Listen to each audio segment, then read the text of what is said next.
On this episode of Star Trek Universe, Effie and I walk through a talking time pastry to a time-long past. Steer clear of police officers and mechanical rice pickers, kids. The future has to be brighter than this. It just has to get a hell of a lot darker first. We're discussing the city on the edge of forever, right after these words from Killers! Assassins!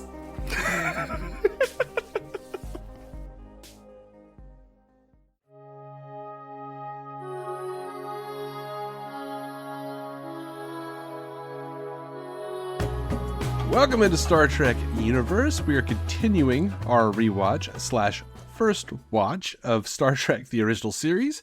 Today we are hitting up the City on the Edge of Forever, written initially by Harlan Ellison, and then written by him again, and then very famously tinkered with by Gene L. Coon, D.C. Fontana, and most famously by Gene Roddenberry himself. We'll get into that part in a bit, though. I'm your host, David C. Roberson. Rest assured, I won't kill you. It is they who do the killing. This is a... You're just going to leave me hanging with I should have come up with a funny line from the episode. How dare you? No, I'm not. Actually, I'm Effie. I've watched the episode. That's all I do. Yeah. Damn it. No, you know what? I was going to say this is a rewatch for me. I shortened that for brevity. Fair enough.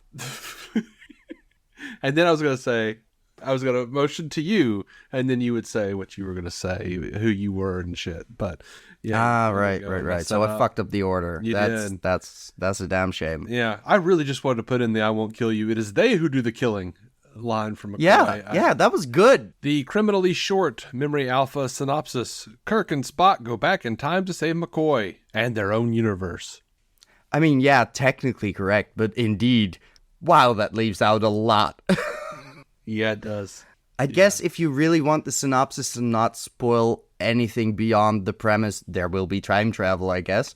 And then you just leave out everything that happens for most of the episode. Yeah. It's not quite a synopsis, but, you know.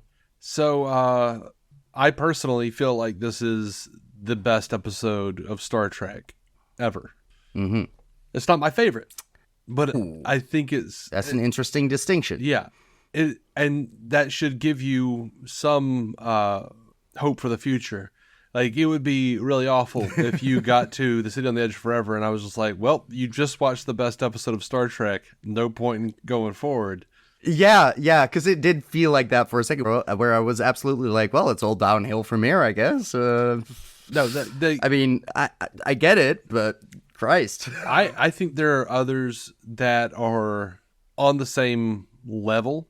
And I think some surpass it, but I think many surpass it, honestly. But City on the Edge of Forever, I think, is just so iconic, and it does a really good job with the time travel element of the story. It does a really good job with choosing a personal sacrifice for the good of the galaxy. Yeah. They did so much really cool stuff that's been built upon later on. You know, it's like the Citizen Kane of Star Trek. Where it's just like, oh, Christ, this is the way you make an episode. Oh, yeah. And it's still... Because it is. Yeah. Really hard-hitting, even in modern times. Yeah, no, it works perfectly well. Like, this is one where I'm like, I'm almost mad that you're going to ruin it with production knowledge for me. Because I was willing to assume it was just all Harlan Ellison, and like, I'm fine. No notes. Go ahead. This is good shit. I want more of this. I'm sure you'll mention ways in which it could have been better, and then, you know, people sabotage that. But other than that, no, I'm very happy to watch this. It is just tight, very like great moments, dialogue set up. Like, yeah, it's not necessarily completely new terrain in this era anymore, but that's because it's very fucking good. It works on every level. It is a much more simplistic character piece. It puts the two leads in a situation where you're just following them for an extended period of time, which hasn't happened a whole lot. Yeah. It's not just a day on the fucking Enterprise. It's like, no, we're stuck here for a while, and we better hope that we fix whatever went wrong. And you slowly figure out what went wrong, and it's just delightful. It's just very well manufactured. It's tightly written. I love that. Yeah, it's very tightly written, and this is one of those situations, I am happy to tell you, where the artist, quote unquote, got his shit messed with, and I love Harlan Ellison. But his sensibilities do not fit Star Trek completely. That makes sense. I could imagine that. So now, then again, I would probably also have sensibilities that, would fuck with that a bit. So I can relate. Like, I'll probably still like his idea, but I am, sometimes constraints, help it fit into established stuff. Yeah. So when I look at this and say, oh, it was, rewritten by Gene L. Coon and then DC Fontana, and then Gene did some tinkering himself at the very end. Mm-hmm. I'm looking at Gene L. Coon and DC Fontana and going, oh, this is them like course correcting a Harlan Ellison story. Yeah. And shaping it into a Star Trek story. Which makes sense. It's just Roddenberry, who I don't trust as a writer. It is Roddenberry, who I don't trust as a writer, usually. But honestly, this episode, I don't think the Harlan Ellison version is better than this episode. Not by a mile. Knowing how much you like the guy, it is not, it's not nearly as imaginative in some ways. It's a little more straightforward. Right. It's more of the core concept than. Yeah, no, I'm looking forward to it. I want to hear the differences now. There's multiple versions of a thing. Yeah. Give me the Ultimate Edition. Oh, where's my Zack Snyder's Justice League? You know what I mean. I want to read the script for the original. You know. You can. I figured by now it'd be released. Yeah. Oh, yeah. And like it's been published in script form, and IDW a few years ago made a comic that was his original teleplay. Neat. So yeah, absolutely. So I guess I'll read it in script form because comics are for kids, and I'm an adult. Right. Sure. Anyway, Harlan Ellison for kids. You heard it here first. Yeah. What struck you specifically, things in the episode? Because I think I've reviewed this episode for this podcast before. Probably. And I kind of just go like, it's all perfect. Let's move on to the next episode. Yeah, I get that feeling. So we're going to have to, draw it out for a bit. What struck me, God, it's like the vague mystery of it all just doesn't matter as much because the core of the episode is really just the emotional stakes. It is the past. And yes, knowing that it leads to a future that is, preferable over the one where the Nazis win.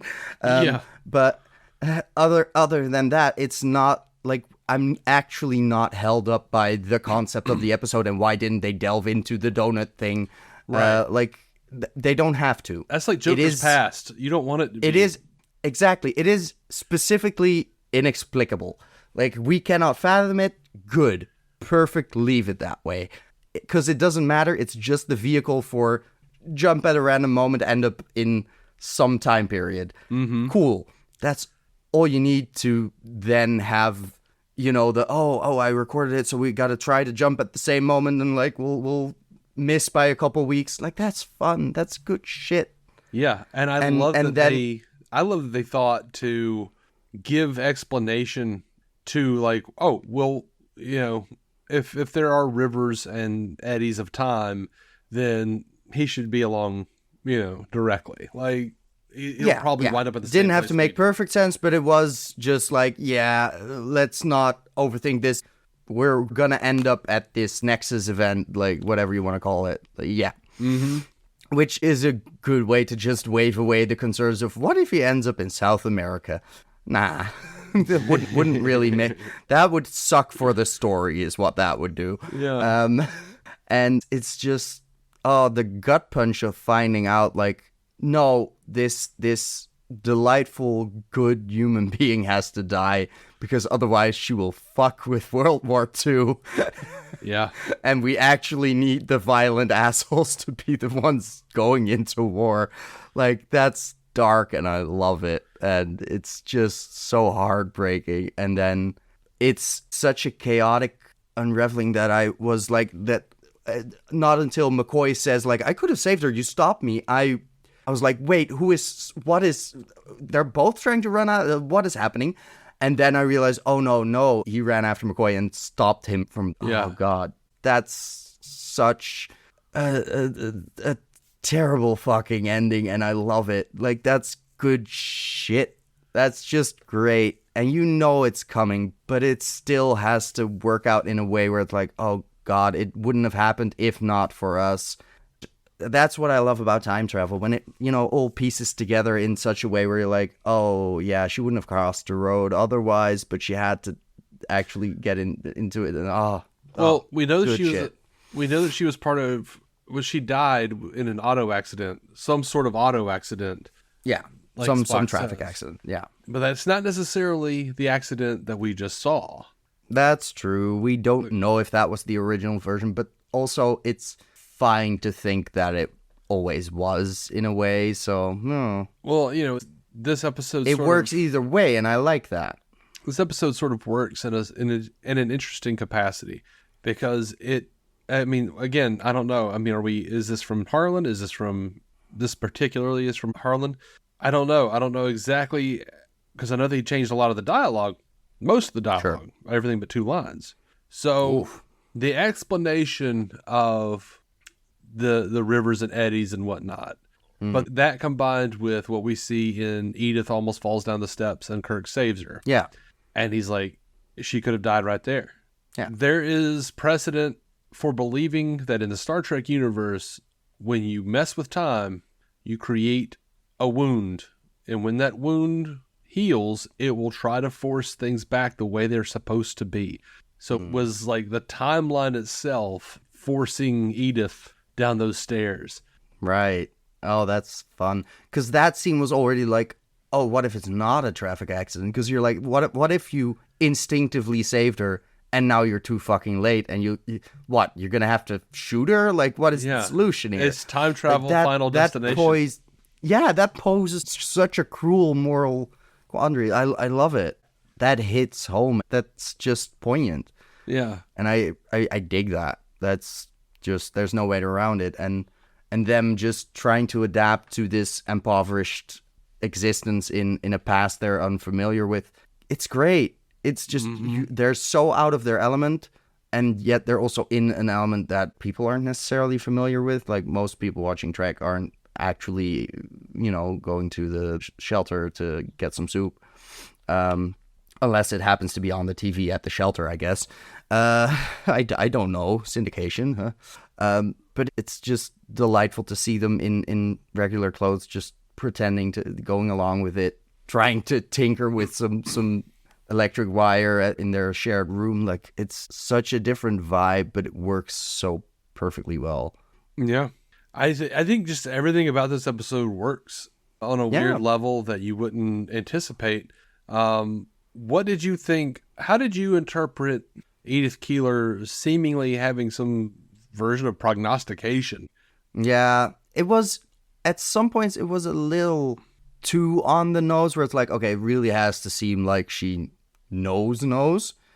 But usually it was at a level where I could still just see it as, no, she is truly this hopeful, this optimistic, looking beyond the current struggles of humanity and trying to envision a future the way they were quite literally doing at the time. Like, it makes sense for there to be people who were like, what if we go to the moon before it happens? Because someone has to have the stupid idea to try. And like they said, like, yeah, the atomic weapons and stuff, they also had to happen. Like, there's a bunch of developments that need to come before this actual future, and she's not looking into that, as would also be as is evident from just the fact that she would have prevented the atomic weapons being on time to screw with World War II. So she doesn't know the path there.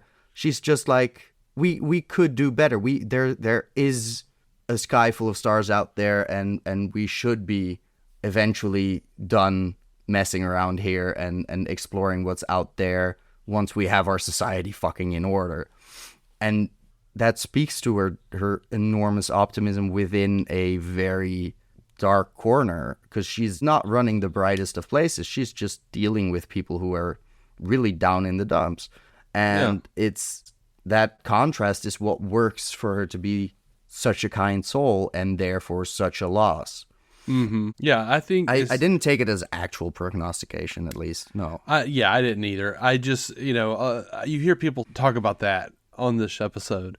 So I wanted to see what you thought about it, because I've always felt like it was a mixture of optimism and then her just being intuitive and very observant. Because it's just, there's a bunch of fantasy involved trying to make these concrete predictions that happen to be true. But if they hadn't been true, you wouldn't have had the fun interplay with Kirk. And yes, she is observant enough to notice that these fuckers aren't, slightly out of place. What are you doing here? Yeah. And then I love that bit where he tells Kirk he's going to do the thing, and she's like, Captain. And they're like, what? Even when he doesn't says it, he does. Yeah. That's such an eerie moment, but it works. Yeah. It's fine, And it is explained by, we used to serve together in a way that, would make sense. Where she's like, I figured, something like that. Yeah. And that's fine. Because there is very clearly that mutual respect, but the relationship between Kirk and Spock that is clearly not just, we're buddies, we're brothers, we've been through all of this. No, it's very much a yes sir kind of vibe, without the explicit, when other people are around. Yeah. Now, So it makes sense. Like, she's good at what she, sees. While I think she has the charisma. I think she has the speaking ability and the optimism. I think she's always had those things. Yeah. I personally, though I don't see it as prognostication, what happened in that episode, I really like to grab also the hyper intuitiveness and the perceptiveness, observation, I guess. I don't know. About Kirk and Spock and how they operate. I like to look at it like, how many times did they talk about how she's the focal point? If she is the focal point of two separate timelines, I don't know. Time travel's going on. Maybe she has dreams. Maybe she has ideas that she normally wouldn't have had. Certain observational skills that she wouldn't have normally had. Maybe she's drawn to certain things. She knows certain things about Kirk. Yeah, she could have weird dreams or something. Subconsciously, that could be fine, but you don't have to make that explicit. So that, yeah. It's not in the episode. It's a fun thought to have. I like this idea. I get that.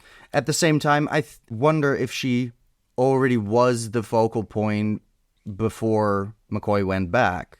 Maybe. Doesn't that create a focal point by him accidentally saving someone who mattered, or would have mattered had they not died? Yeah. That's where the river stuff comes in, and it's like a tad on the mysterious side, but it's just enough for me. It's not what you're supposed to be thinking about anyway. It's not, but one of the things I love about it is that they put as much thought as they did into, because clearly you could have explained it more clearly. They chose not to. Yeah. And it just adds a little magic where it's like, it feels more like a fairy tale love thing between her and Kirk, because there is this sort of inexplicable connection of, we share this idea of a common future, and she sees him in ways that he's not used to being seen, stuff like that, where it's like that adds to the vibe. And if you were to make that explicit and have some rational explanation or less rational explanation, it would only harm her character. Yeah. And we're just there for she's a special person, and we feel that because she is so different than anyone else out there. I think one of the interesting things about the episode, too, is that clearly, again, Vietnam, they're going to talk about World War II, but it's so they don't have to say, That's what MASH was, is just being like, oh, we're going to talk about Korea instead of Vietnam. Yeah, the other one we lost. So when you look when you look at it like that, you're like, okay, so Star Trek is doing it in a way where they're saying, we agree with peace, we agree with pacifism. However, sometimes pacifism is the wrong time for it. Sure. Sometimes to get to a better place. Vietnam is the wrong time to get that message out there, but I think that's what they were doing, though. I do. I think maybe one of the things that Roddenberry changed. I don't know. I haven't read all the different versions of the script, but maybe there was something where either by his own philosophy at the time, Roddenberry changed a lot over the course of his life. Sure. It's easy to call Vietnam a bad idea once you've seen the outcome. Yes, sure. Yes, but there were people who were against Vietnam then, and there was a growing. Yeah. Smart people. Take note that there was like a growing pacifistic movement at the time, and then also in the script, Edith Keeler caused a massive pacifistic movement. Yeah. But Spock points out, at the wrong time. The right idea at the wrong time. That's fair. I think there was a little pro-war in there. I think there was a little pro-war. Pro-war. Mayhaps, but at the same time, you could also interpret that line as, that was the wrong time. Now is a pretty good time. Yeah. Because I don't see Vietnam, being Nazi Germany and taking over the world with their atomic weapons. Right. Which is what, it's a proxy war, but still. But the people back then would say that. It would be like, well, if we hadn't done something in World War II, look what would have happened. Well, you don't know that. This is a sci-fi show. Yeah. I'm saying in real life, people said Vietnam was justified by virtue of look what would have happened if we hadn't done the World War II. Yeah, so, if that's your logic and Russia's the big bad, really, just do a land invasion of the USSR. Yeah. That seems like a better idea. But, I think there was just, that's my little pro-war rant. Yeah. I know there was some Yeah, subtext. I get you. You can take that from it. I definitely ignored that context while watching it, because it is very much about the hypothetical for me. It is the scenario of the impact of that choice, that having to do something so against your own sense of ethics and morality, and also, she's hot, so would prefer to just stick around and bone, but it happens. So lots of don't date activists, I guess. No, that would fuck myself over. Never mind. One of my favorite things in this episode is McCoy screaming, "Killers, assassins! I won't let you. I'll kill you first." He's pretty out of it throughout the episode, and it's a bit of a contrivance, but it works. We need a reason for him to run off and be out of it and slowly recover, I guess. Yeah. So the only one of two lines of dialogue that was actually left of Harlan's in this episode, God damn it, comes from the Guardian of Forever. A question. Since before your sun burned hot in space and before your race was born, I have awaited a question. That's it. Fair enough. It sounds like good prose. Makes sense. Yeah. I think the other one was at the end where the Guardian says, "Time has regained its shape," or whatever it was. Yeah, some shit like that where it's like, okay, these barely matter. Fair enough. I mean, I get that they have to adapt it to suit the characters they've already established. Then again, last episode, I didn't feel like it was the same character as some other episodes. Yeah. But I get it. I don't know what type of characters they were pre-intervening normal staff writers going over it for another couple drafts. So, well, who's to say? I haven't read it. Yeah. Oh, it's off. It's weird. It is not the characters. No, sure. But yeah, personally, I loved the line, "Since before your sun burned hot in space and before your race was born, I have awaited a question." That is such a cool sentence. Yeah. It is one sentence of world building that has no further explanation, but it's just dope. It's epic. So cool. Yeah. That's just, good sci-fi writer at work. Yay. Yeah, and are you machine or being? And he says, "I am both and neither. I am my own beginning, my own ending." Like, what does that mean? Fuck all. What does that mean for the universe? Yeah. Like, I love those kinds of lines. It's just like, Yeah. what? Yeah, am I supposed to? No, I'm not. So, yeah, McCoy stabs himself, goes back into the past. I love that the episode comes right into the action with, like, the temporal waves that's been messing with their instruments for weeks. Exactly, it's great. In medias res, straight off the bat, stuff is happening. Absolutely. And it's thematically connected because it is pointing towards the object of interest that will set off the series of events. Yeah, one thing about it, like, there's an issue where Spock says the transporters were aimed directly at the source of the transmissions, the time waves or whatever. Why? Why were they? He just said, by the way, it was like just pointed there. We don't know why. He doesn't even say we don't know why. He just says, oh yeah, it was pointed there. I don't even remember that part because enough happens this episode. But it is. You're not gonna. McCoy wakes up from overdosing himself, and he screams "killers, assassins," and all that, and then gets off the bridge, and they're like, "Someone just transported," and Spock is like, "Captain, the transporters were aimed at the source of the." Yeah. Did McCoy do it? Did he like put it there, knowing because it sounded like he would just run in, but then again, if the waves of temporal energy, whatever the fuck, are messing with all of the equipment anyway, you could imagine that they might have a magnetic pull on some of the direction equipment in the transporter room. I'm good with that. Yeah, I think it's interesting the way McCoy keeps screaming, "Killers, assassins, I won't let you, I'll kill you first, I won't let you, you won't get me, murderers, killers." If he injects himself with this shit, and it's supposed to make you paranoid. If you have too much, it makes you paranoid and go nuts.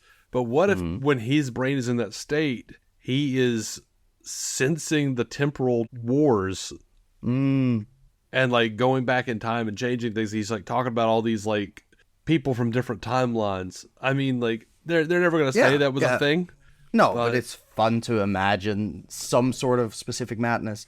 But then again, like we know about the substance, about the cordrazine, that it has the effect of paranoia. Mm-hmm. If there was no temporal intervention of those waves, if the energy source wasn't nearby, would it have had the same time warpy, oh my god, I'm hallucinating all of the different lines type of effect? Yeah. Like at that point, what does the cordrazine do? Yeah. Besides, because you're also going to have that effect supposedly without the thing being close. Yeah. You can have like the paranoia maybe, but then like the temporal waves might be like channeling a specific vision or idea. I suppose, but that could be anything. So at that point, it doesn't really have an impact. It doesn't have an impact, but, I don't know. I have pieces of ideas in my head sometimes. Yeah, of course. No, it would be easy. It would be doable to like imagine a version of events where that is more explicitly what happens, and he is engaging with something larger other than, I don't trust anyone anymore, which is also fair. So what did you think of Kirk saying that Spock was Chinese? God, right. That was really awkward, but it was funny.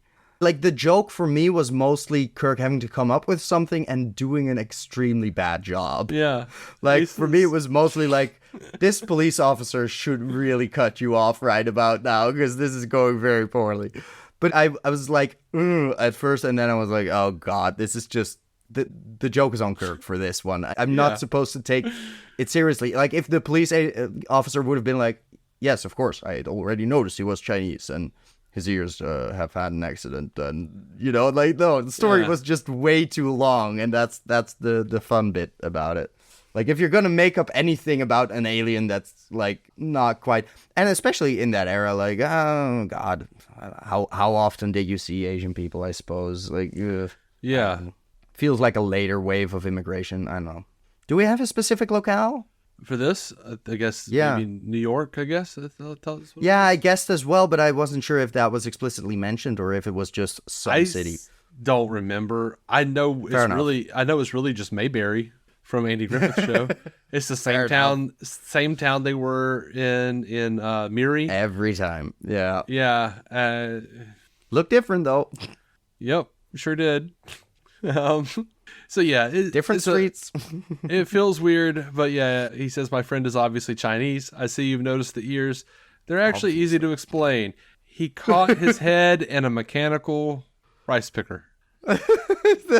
That's where it gets stupid. Like where it's like, oh god, you really couldn't think of anything less stupidly racist. And that's just at that point I'm entertained not by I'm not laughing at Spock or at Chinese people. I'm just like, God, Kirk, you unimaginative dumbass. It's just this is the best we could do. It makes sense for the character. I'm fine with it. Yeah, like, I'm not mad at it. You know, it's sure it's not entirely. You probably wouldn't make the joke now, but yeah, but just to avoid potential controversy. Like I'm good with the I don't concept. think Yeah, I don't think it's like the worst racist joke ever. It's just it's easily headcanoned if you want to. If you feel like giving the show a pass, you could be like, it's perfectly plausible that Kirk would be like, I'm in 1930. What do these people know in the U.S. about China? Okay, so yeah. That's that's sort of what I would expect. Yeah, I already incorporated that. Like, they don't know how yellow. Like, it might be Vulcan yellow. Like, they don't know shit. They know their eyes are different. Vulcan eyes are a little bit different. You know, they got a lot of makeup on there. And then he's like, shit, the ears. Damn it, the ears. What else do they know about Chinese people? Rice. That's the stupidity of it, where like, yeah, I can laugh at it. And I mean, I'm not going to decide for any other people, like whether or not what they should think of that joke. Like, it was the 60s and it's not blatantly offensive. It's just, it's definitely poking fun at the people not really realizing anything about anything. You know how you can watch something over and over again and always root for a different outcome and then still somehow be disappointed that it didn't happen? I have forever wanted to hear that cop say, all right, what do you think, I'm stupid? I automatically knew he was Chinese. Yeah, I recognized that as a Chinese man. Come on now. Don't you think I know what a Chinese man looks like? Of course I know he's Chinese. But you were stealing clothes.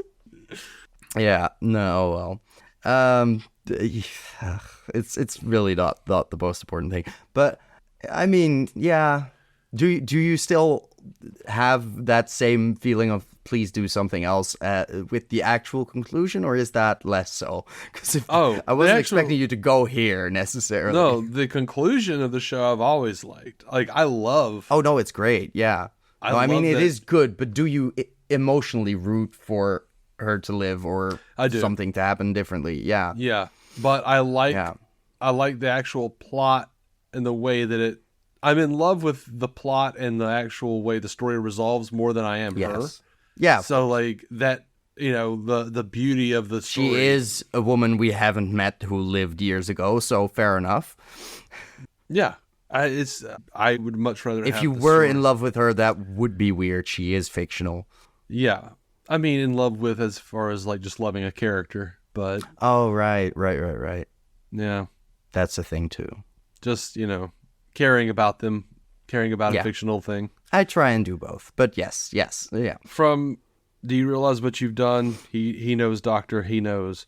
Yeah. To when they come back through the Guardian of Forever, and I love that the Guardian is like kind of sad. He's like, all is as it was before.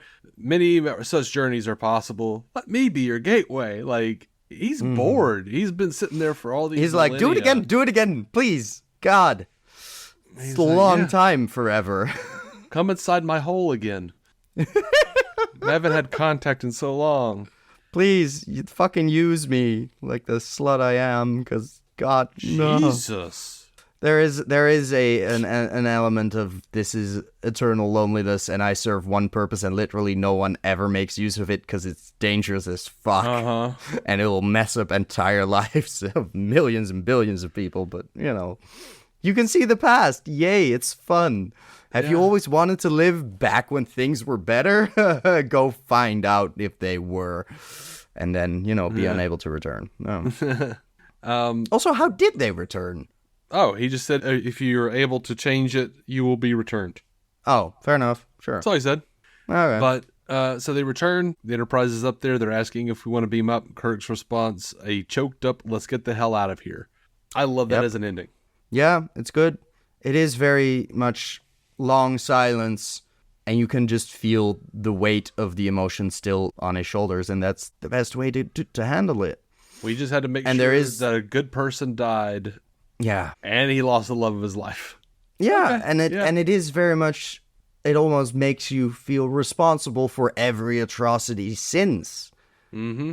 Because, the alternative was worse, but also there's a difference between having to accept that history went the way it did and mankind did the shit they did, and having to actively choose, no, this was the best of all possible timelines, so I guess I need the eugenics war to happen and this and that and everything they know of, only to get to the point of we're now in a safer place, I guess, and things are better, but also a lot of people had to die.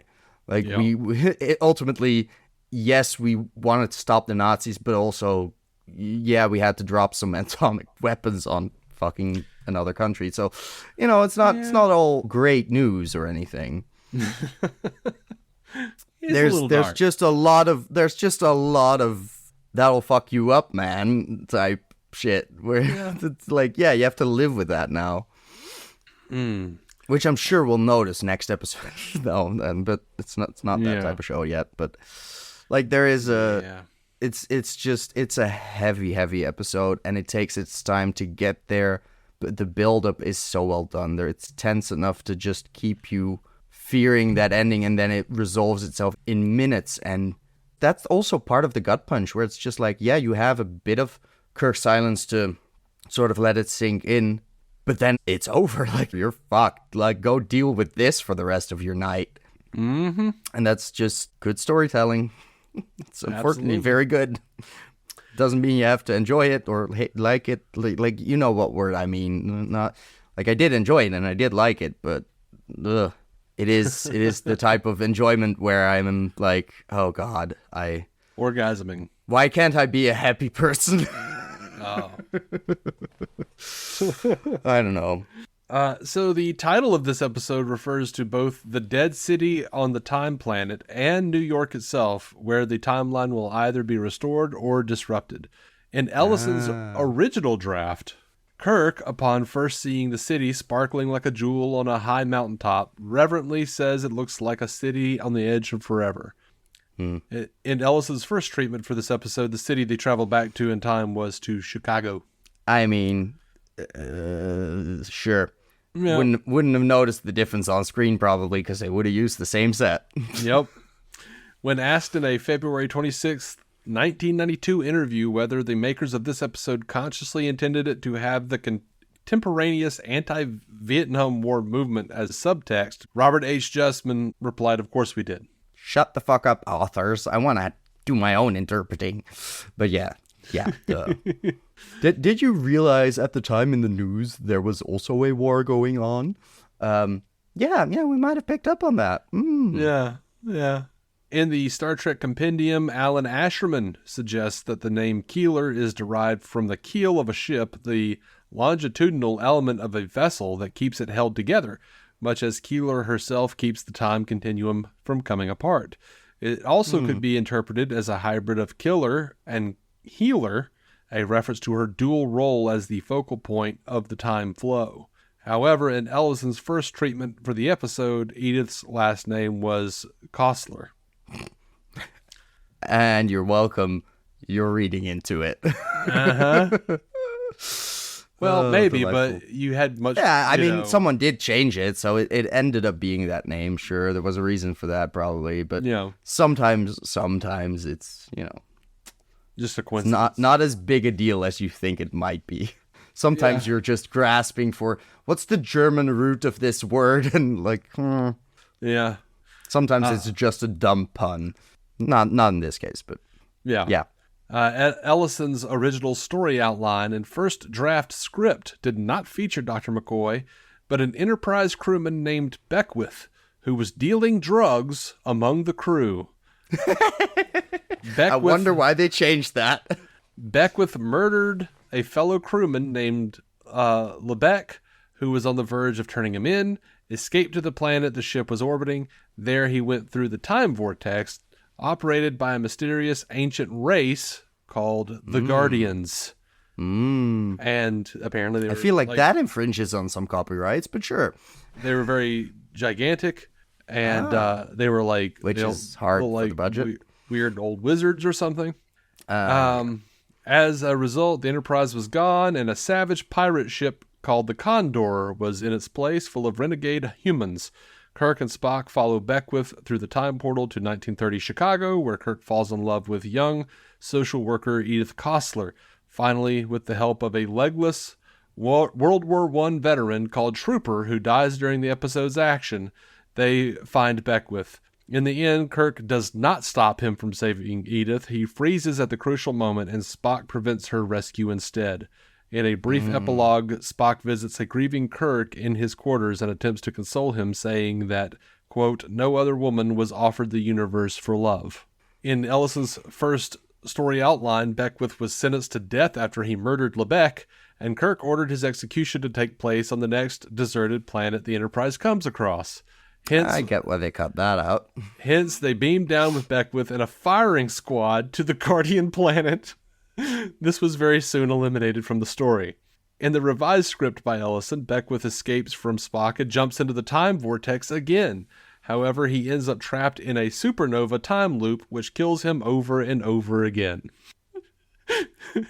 Dark, love it, but also, wait, where did the rest of the story go? Yeah. Ellison also wrote scenes in which the regular characters acted very much unlike their usual selves. For instance, Kirk and Spock get into a heavy argument when Spock, witnessing a street speaker calling out against foreign immigrants, called the human race barbaric. Kirk then claims he should have just left Spock to be lynched by the mob. I mean, once again, I'm in favor of Spock, but oh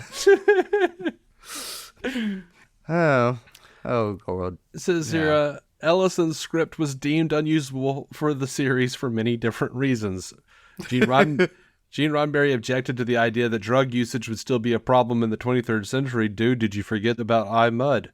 Or Mud's women, sorry. Yeah. And even present among Starship crews. Also, the production staff was heavily against Kirk's final inactivity, claiming that if Kirk was unable to decide and act, viewers would never be able to accept him as a strong leader figure in later episodes. Certain elements of the script, such as the Guardians and the Condor and his crew, were simply impossible to create on the series' budget. Yeah. There was a lot of contention for many years. Like, Gene Roddenberry just started coming out and telling crazy versions of the story. Like, Harlan Ellison wrote it once, and then he refused to write it again without compensation. And I mean, that's fair. That sounds like him, but yeah, that does sound like him.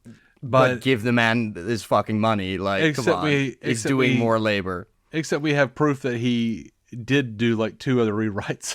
Exactly. We know that now. But also, if he wanted to get paid for those rewrites, perfectly fine with me. Yeah. The man is doing extra work. Roddenberry was like, then Harlan he had Scotty as a drug dealer.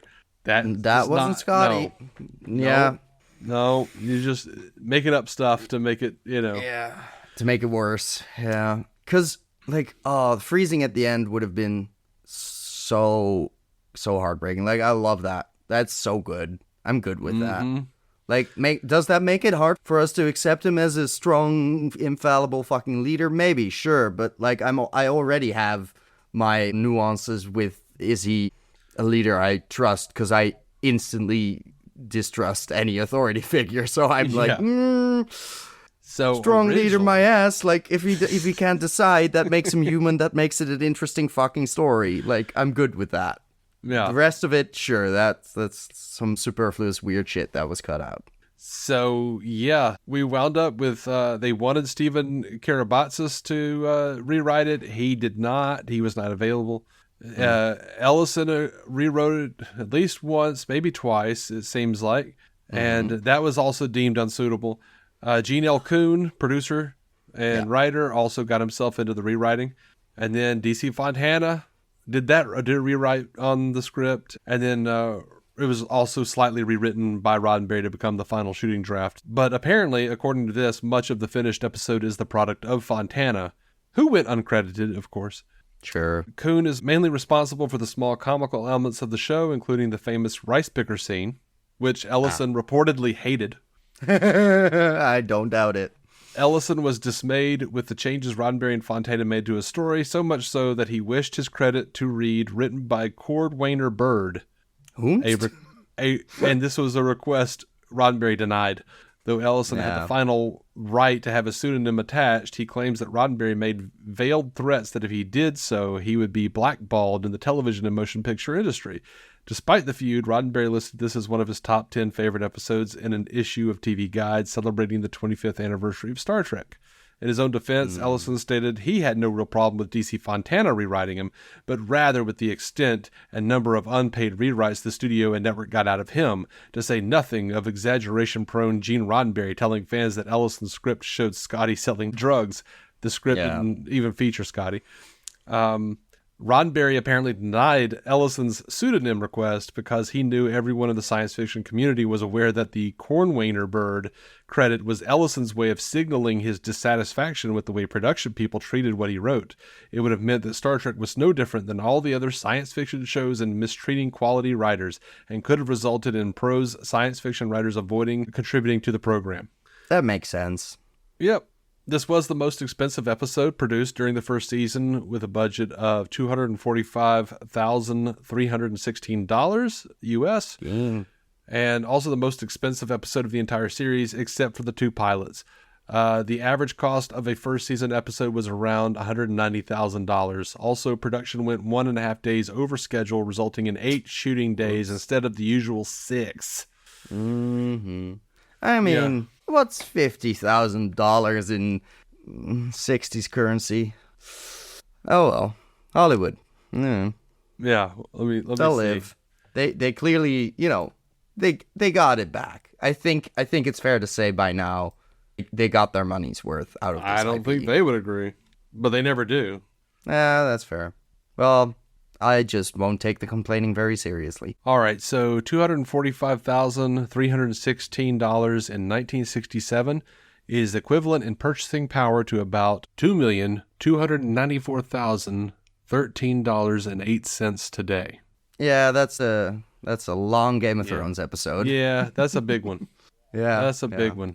This is a scene. There is a scene in the original 1960s broadcast version that has been partially deleted in some editions. When McCoy meets Rodent holding the milk bottle, the scene ends with McCoy collapsing, then runs to McCoy meeting Keeler in the mission. But then they've since that was edited out for years.